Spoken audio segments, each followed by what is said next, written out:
Hello everybody, this is Fernando for the latest Cryptids and Monsters video. Another entry here based on your suggestions.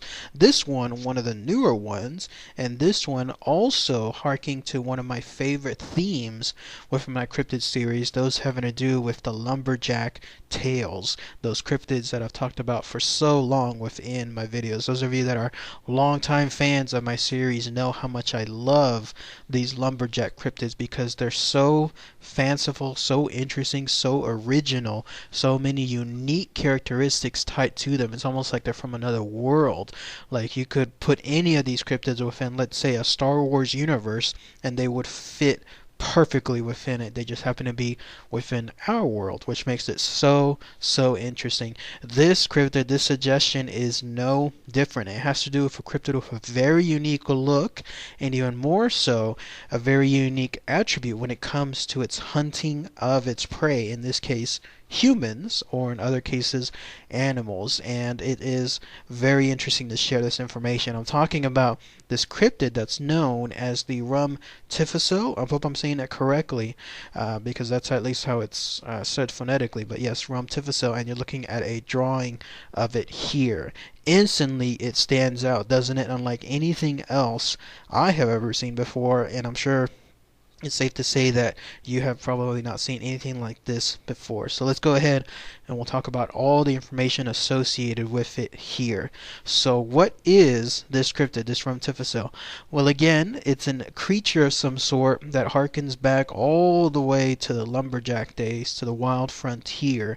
Those were the days, again, when you had a lot of people spreading out westward, and when that happened, they were pretty much just going into new land, new areas, new forests, and unfortunately for some of these citizens, they came across this creature. It's an abnormally larger cryptid than usual, something that essentially is large enough to wrap itself around a tree, like the bottom of a tree, and its purpose is for one thing only. It basically stands still, so that way any curious prey that comes across it, well, it'll inspect this thing, whatever it is, to try to get a closer look, and then boom, that is its trap. It pretty much ties into other real life animals that are out there in this world. You have those fishes, of course, in the sea that happen to have that strange light emanating from almost like a tip of their front head, and any curious animal that comes across it, looking strange, at that strange light, suddenly becomes its prey. Very same concept with regards to this Rumtifusel. It's been described as being large, strong, and ferocious. It has this flat-like body, almost like an octopus of some sort, but it is covered in very thick fur, almost like a pelt of some sort. And this pelt is very long, it has long fur, it's very fine fur, and the whole purpose of it, imagine if you would let's say not a sweater but a coat, like a furry coat that was draped over something. That is essentially what this thing is. And again, its whole purpose is it'll just line itself up, specifically in this case towards tree stumps, because it'll know that it'll attract the attention of anyone else happening to come by its location. When it comes to evolution and how certain attributes are within animals, when they become so perfect, then why change it? Same concept here. It's had much success apparently with just lying flat on specific tree stumps, not necessarily the trees, large trees themselves, but instead spread tree stumps, and when that happens, then it just catches its prey.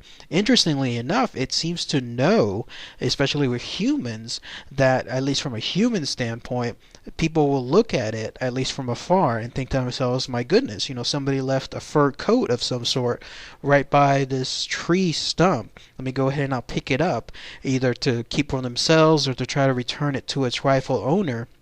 Somehow, some way it knows this information, that humans will be more curious with regards to that aspect, and when that happens, then that's it. It is its prey. The way it acts is apparently it has a lightning fast flick of some sort, where suddenly its blanket-like body snaps around, engulfs whatever its prey is, in this case a human or another animal, and then it's over. This thing wraps itself around it almost like a snake would, and on the inside of it, it has some kind of pores within the I guess underneath portion of its long thick like fur, and those pores then start going into action, and then that's it. Within no time at all, apparently it sucks the entire body dry, so much so that even the bones of its victim are sucked clean. So pretty fanciful, pretty interesting information though. This is a very unique cryptid, the way it looks, the way it acts, but still it ties into some real life animals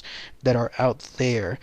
Also, there's no real, in this case, current stories associated to it, just mainly just back in the day with the lumberjack type tales, like in most cases with regards to them.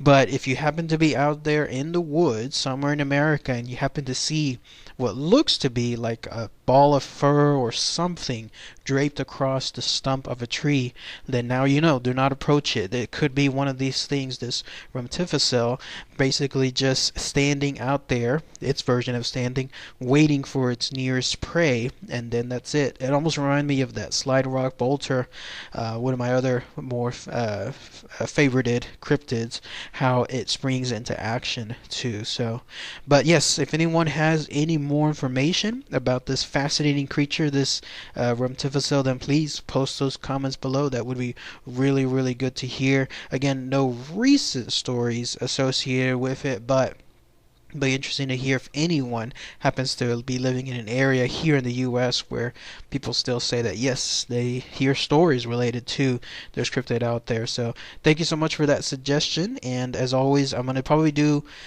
maybe 2 or 3 more videos and then wrap up this series and then start focusing on another thing. But as always, thank you so much for your continued support. It is always much appreciated. So alright everybody, thanks again as always. Take care.